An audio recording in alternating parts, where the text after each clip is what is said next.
Hello, my friends, and thank you for being with me today. I will provide some analysis or maybe some a different perspective on mainstream mass media articles from today and I think yesterday.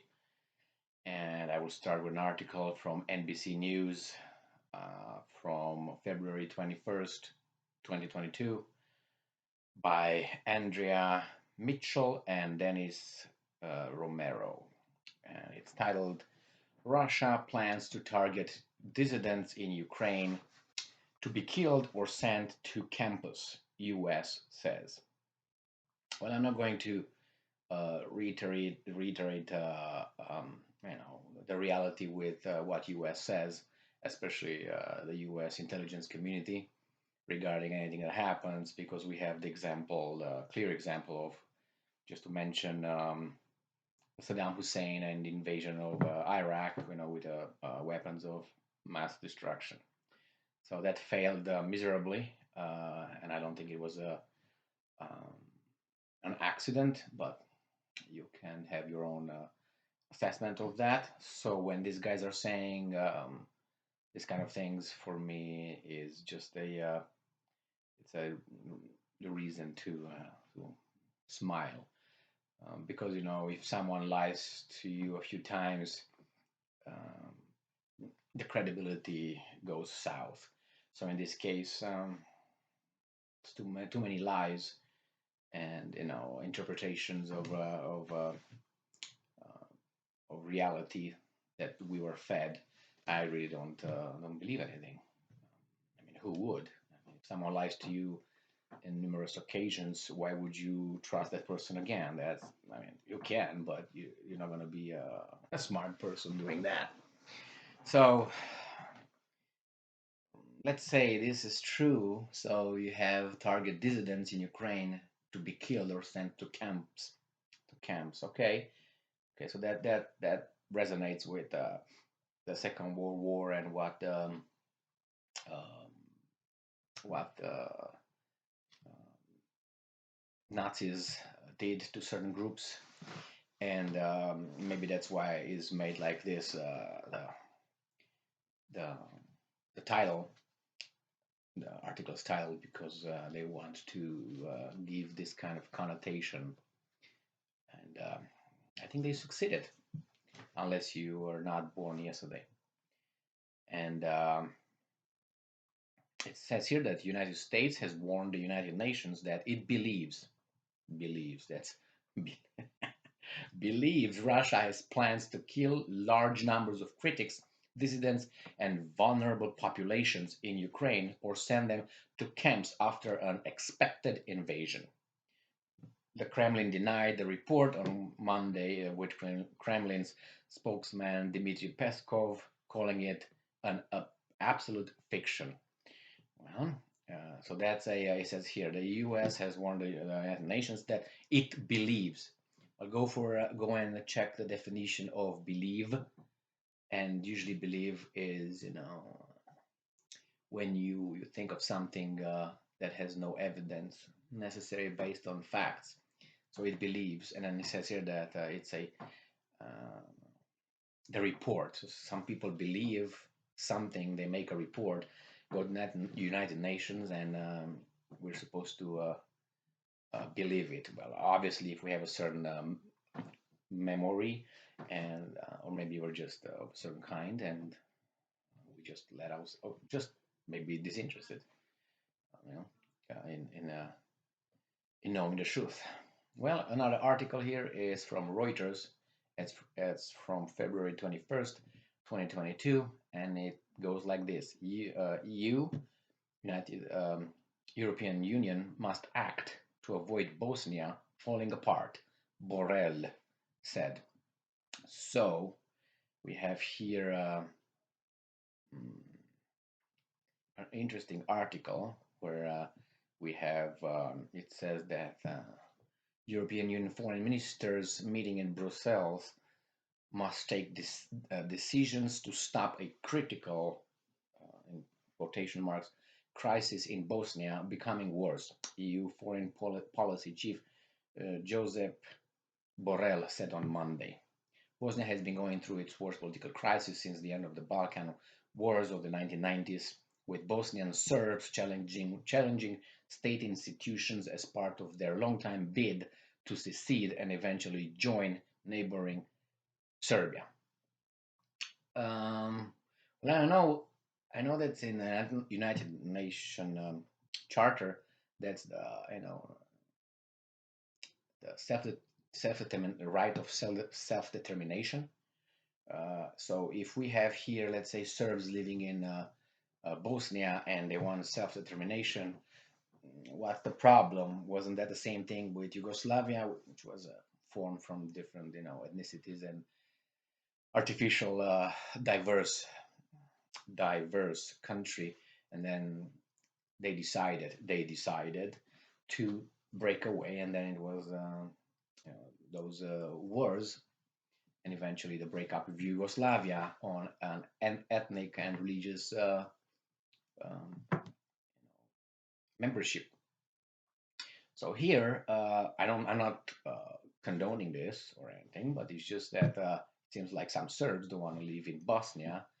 Serbs are, from what I know, are Christian Orthodox, and I know, or I think that Bosniaks are Muslim. If not, doesn't really matter. They consider themselves different ethnicities. So if they don't want to live together, what are they gonna do?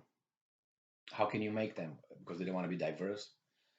So it's gonna be something bad, and just remember that Russia nowadays is not Russia from 1990s and so on.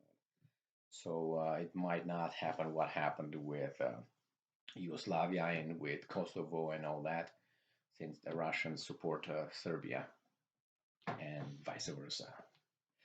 So it's going to be very, very interesting what's going to happen.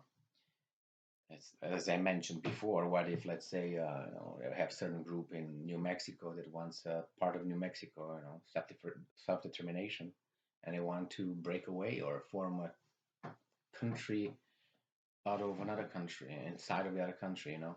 We have that example in, I think, in South Africa. That's one little country run by another country. But well, I guess we'll find out. But it's a very interesting article, though.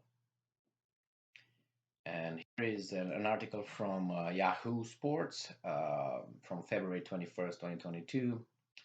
And it's titled Russian Goalie Refuses to Wear Silver Medal After Losing Men's Hockey Final. So this guy is a goalie.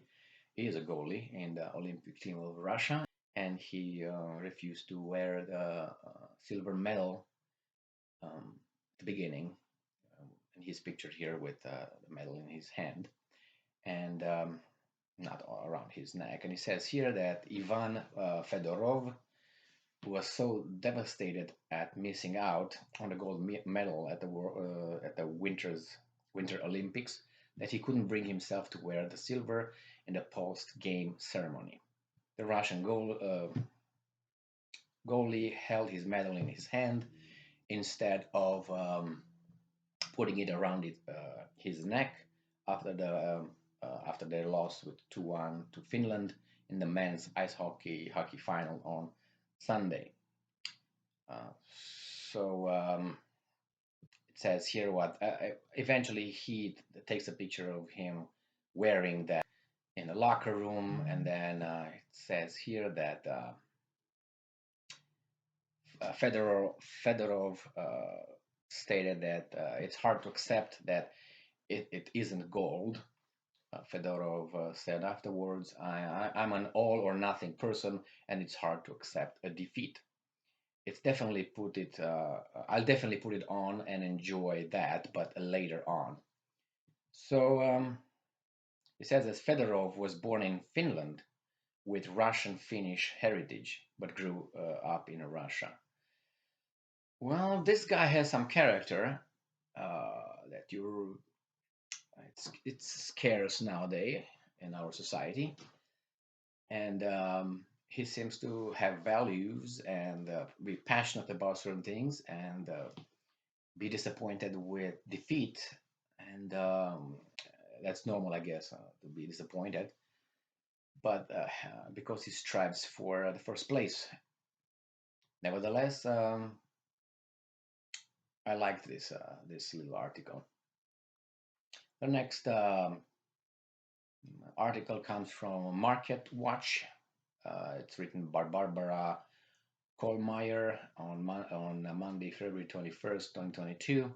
And it goes like this: European stocks and US equity futures slide as Kremlin says US Russia summit not a done deal. Yeah. So yeah, that's concerns. There are concerns here with stock market that affects obviously the world economies and that it's interesting that when some guys, some experts, or ex-military, ex-intelligence agents, and so on, make certain statements. All these stock markets have, slide. So imagine that you're gonna make a statement tomorrow, and or next day, or false or true. It doesn't really matter at this point. And you're gonna have an impact on the stock market. So a lot of you know other people who invest there, investors and so on, they obviously will take advantage if they have this information prior to the person stepping up front and saying, "Hey guys, this is what I have," or anonymous source will say that Russians invade tomorrow or whatever. Stocks will panic, stock market. The next one is an article from FX Empire by Bob Mason, February 21st, 2022, and it goes like this: Canadians go Bitcoin as government targets bank accounts. Well, Bitcoin will be attacked nevertheless in the future. That's my prediction, and it's not I'm not a wizard here, but the government cannot allow uh, funds and taxes to go without being taxed or being supervised, monitored, and controlled. Mark my words, that's going to happen sooner or later. I know that's a lot of hanky panky happening with the Bitcoin, with that, but that's the big problem. The governments do not like that. Not only the governments, the banks who get revenue out of transactions, monetary transactions, fund transactions, they will not. And the banks look at their support, financial support in elections. There, I think, and look at the first five, if you want, donors, and you're gonna find at least one investing firm, or bank or something that would do that. So check that out. It's just that Bitcoin is now let people uh, attached to this Bitcoin thing, and the government will not allow that to be when it grows too big, or is they will assume control of the whole enterprise sooner or later. So thank you for being with me today. Stay strong, stay smart. Look for the truth and do justice, dispense justice, be right. Try to do the right thing, as all these politicians tell us, but we have a different notion of what is to do right. My right, doing right, is could be different than your idea of doing right. See you next time. Ciao, ciao.